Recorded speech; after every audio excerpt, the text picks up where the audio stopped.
حضرت عمر فاروق رضی اللہ تعالی عنہ۔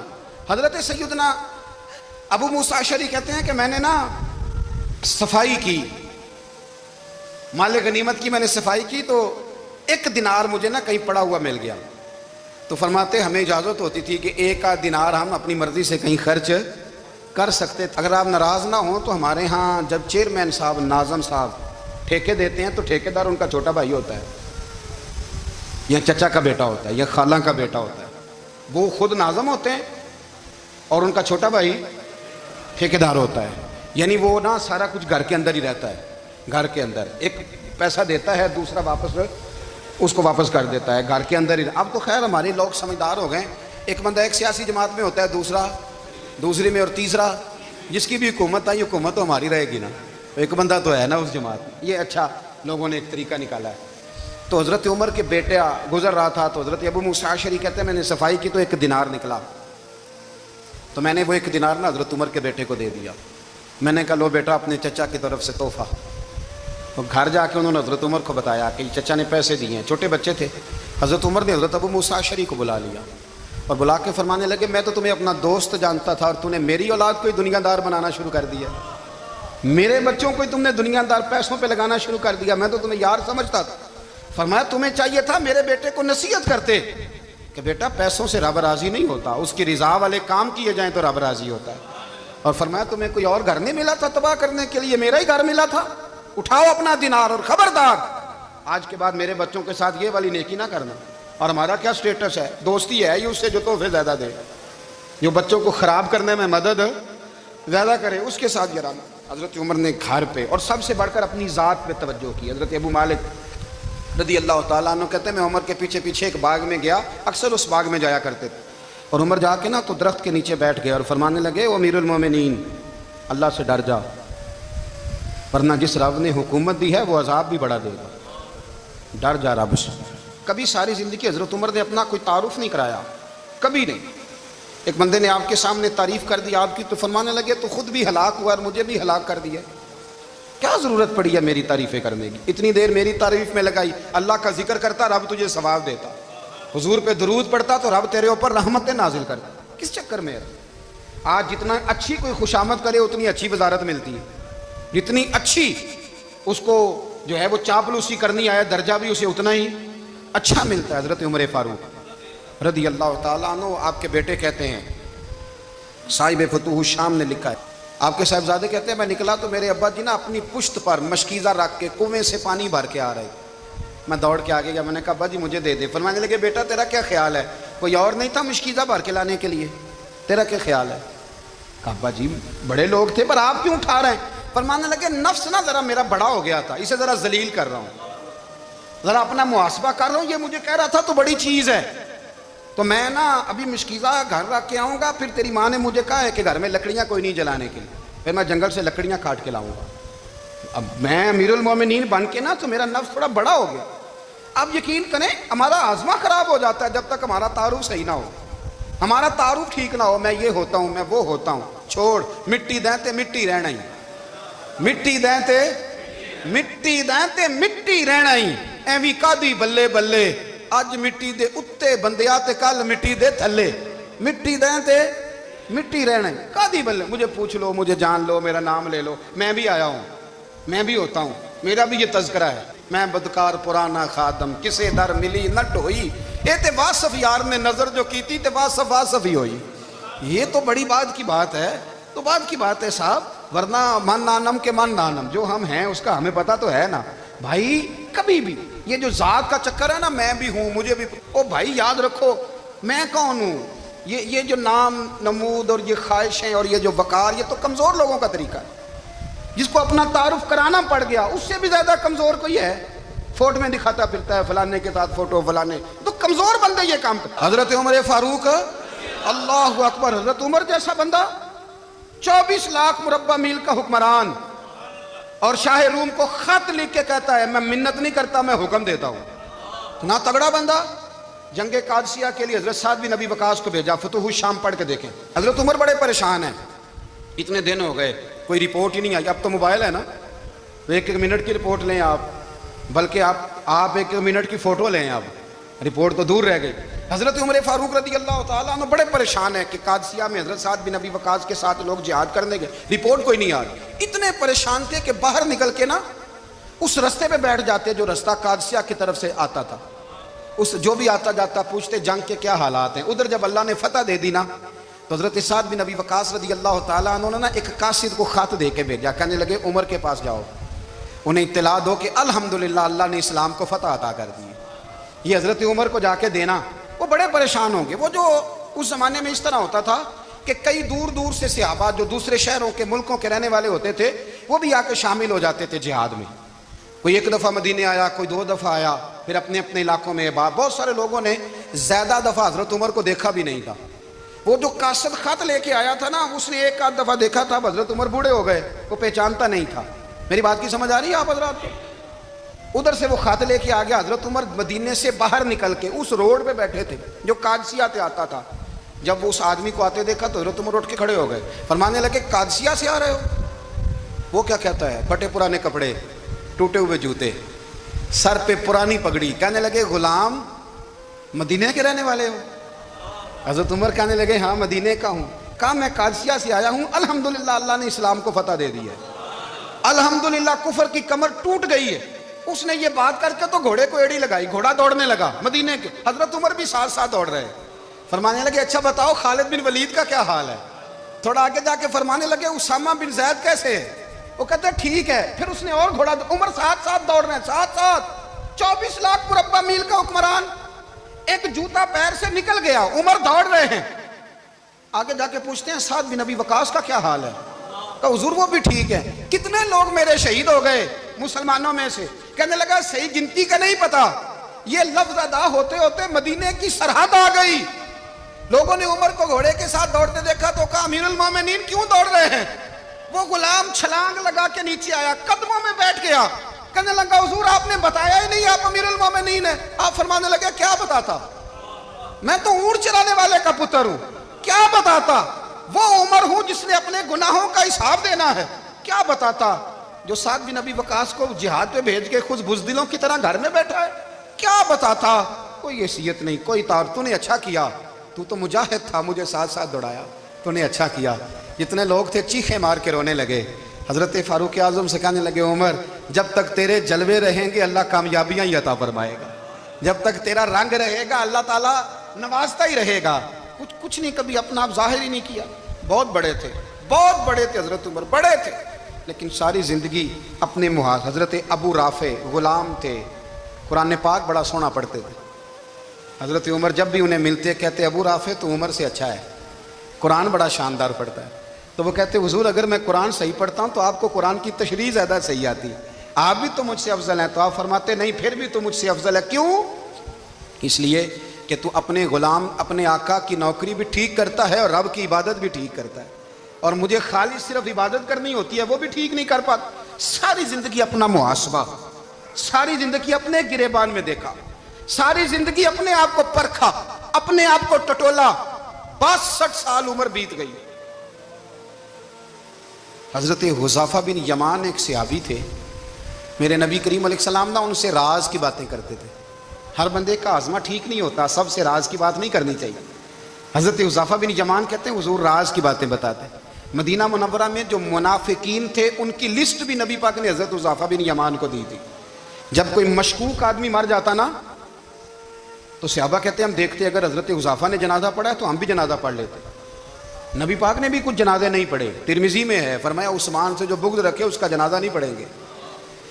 حضرت حذیفہ بن یمان اگر جنازہ پڑھتے تو لوگ پڑھتے، وہ نہ پڑھتے تو لوگ جنازہ نہ پڑھتے۔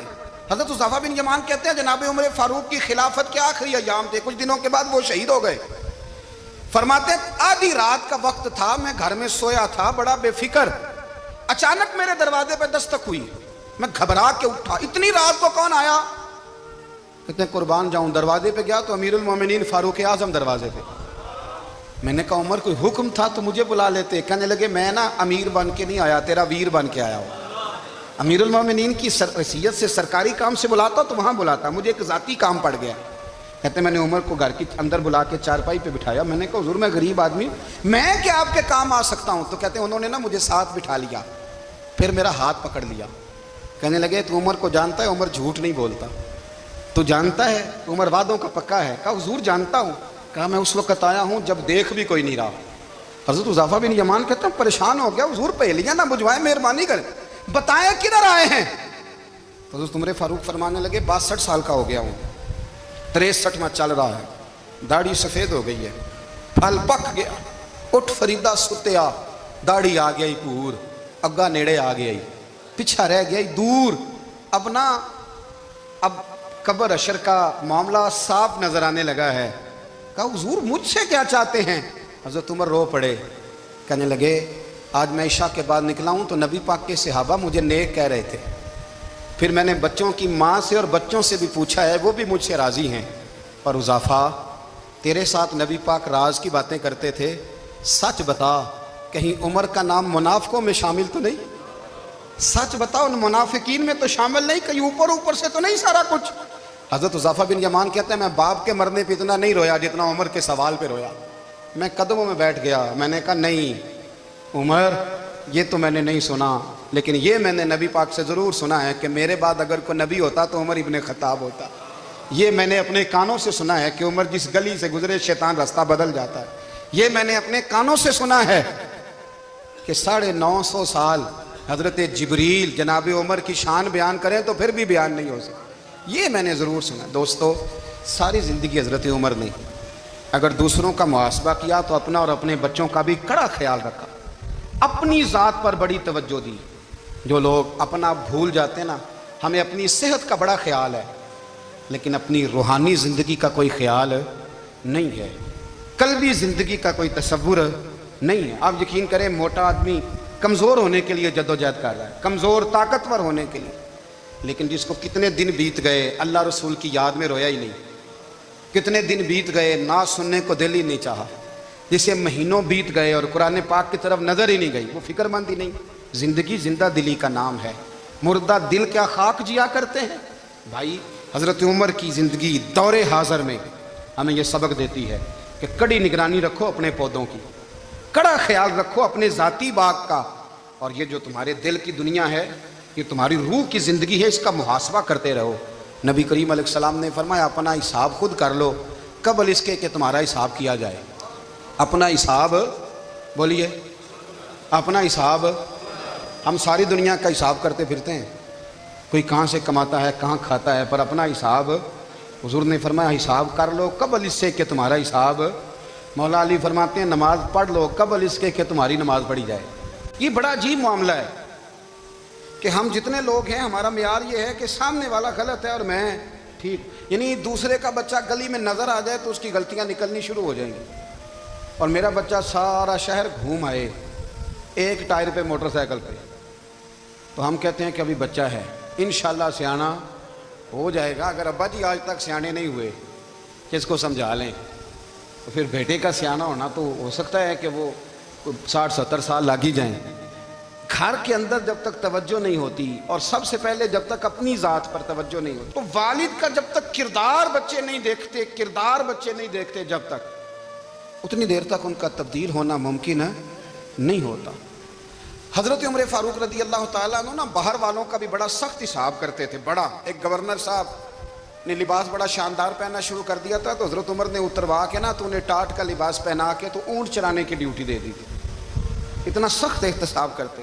کسائی کی دکان پر بھی 1-2 گھنٹے کھڑے ہوتے تھے. جو آدمی مسلسل 2 دن گوشت خریدتا تھا نا، فرماتے تھے اس کا ٹیکس بڑھا دو، لوگوں کو دال نہیں مل رہی اور یہ روز گوشت کھاتا ہے. حضرت فاروق اعظم اس کو جزیہ کہا جاتا تھا، یا کچھ اور معاملات ہوتے تھے بڑھا دیتے تھے. مسلسل جو 2 دن آدمی گوشت کھاتا تھا، فرماتے تھے مدینے میں غربت ہے، اگر یہ والا نظام تم کرو گے تو غریب لوگ کس کی طرف دیکھیں گے. لیکن اس سے زیادہ بڑھ کر جو ان کی زندگی کا معیار اور سٹیٹس تھا وہ یہ تھا کہ اپنے گھر کا خاص خیال رکھتے، خاص توجہ کرتے. ملک شام سے اور ایران سے کچھ لوگ آپ کی خدمت میں آئے، تو وہاں سے کچھ کنیزیں بھی آئیں، ان کے بادشاہ پیغام لے کے. شاہ ایران کی کنیز کو ملکہ نے کہا کہ نا حضرت عمر کی زوجہ کو دیکھ کے آنا ذرا کس طرح کی ہے. ہمارے ملک میں کیا کہتے ہیں؟ خاتون اول. جی خاتون، باقی سارے دووں میں خاتون اول. ذرا خاتون اول کو دیکھ کے آنا. تو وہ جب آئی نا گھر میں ملنے، تو کہا کہ مجھے میری ملکہ نے کہا تھا کہ عمر کی زوجہ سے اہلیہ سے ملاقات کر کے آنا. تو حضرت عمر کی اہلیہ نے نا ایک جوڑا کپڑوں کا دے دیا ملکہ کے لیے اور ایک خوشبو کی شیشی دے دی. اب جب وہ تحفے وہاں بھیج گئے تو اس ملکہ نے نا کچھ سونے کا سامان بھیجا, کچھ زیورات بھیجے, کچھ تحائف بھیجے. جب حضرت عمر کے گھر آئے نا, وہ خادم لے کے آیا, اس نے کہا جی آپ کی اہلیہ نے تحفے بھیجے تھے. تو جواب میں شاہ ایران کی بیوی نے, یہاں جس ملک کا وہ سفیر تھا, انہوں نے بھی یہ بھیجے. تو حضرت عمر فاروق نا وہ تحفے لے کے گھر گئے تو جا کے کہنے لگے اپنی اہلیہ سے, یہ تو کب سے تحفے تحائف بھیجنے لگ گئی ہے, یہ کب سے نظام شروع ہو گیا؟ تو کہ حضور تحفہ دینا لینا تو ٹھیک ہے, سنت ہے, محبت بڑھتی ہے, تو یہ کوئی قباحت نہیں, اور میں نے اپنی ذاتی استعمال کے لیے جو چیزیں رکھی تھی وہ میں نے دی ہیں. تو حضرت عمر فاروق رضی اللہ تعالیٰ عنہ فرمانے لگے, ہم نے کسی ملک کے ساتھ اور اس کے بادشاہ کے ساتھ ذاتی تعلق نہیں بنانا, تعلق جو بھی بنے گا رسول اللہ کے دین کی برکت سے بنے گا.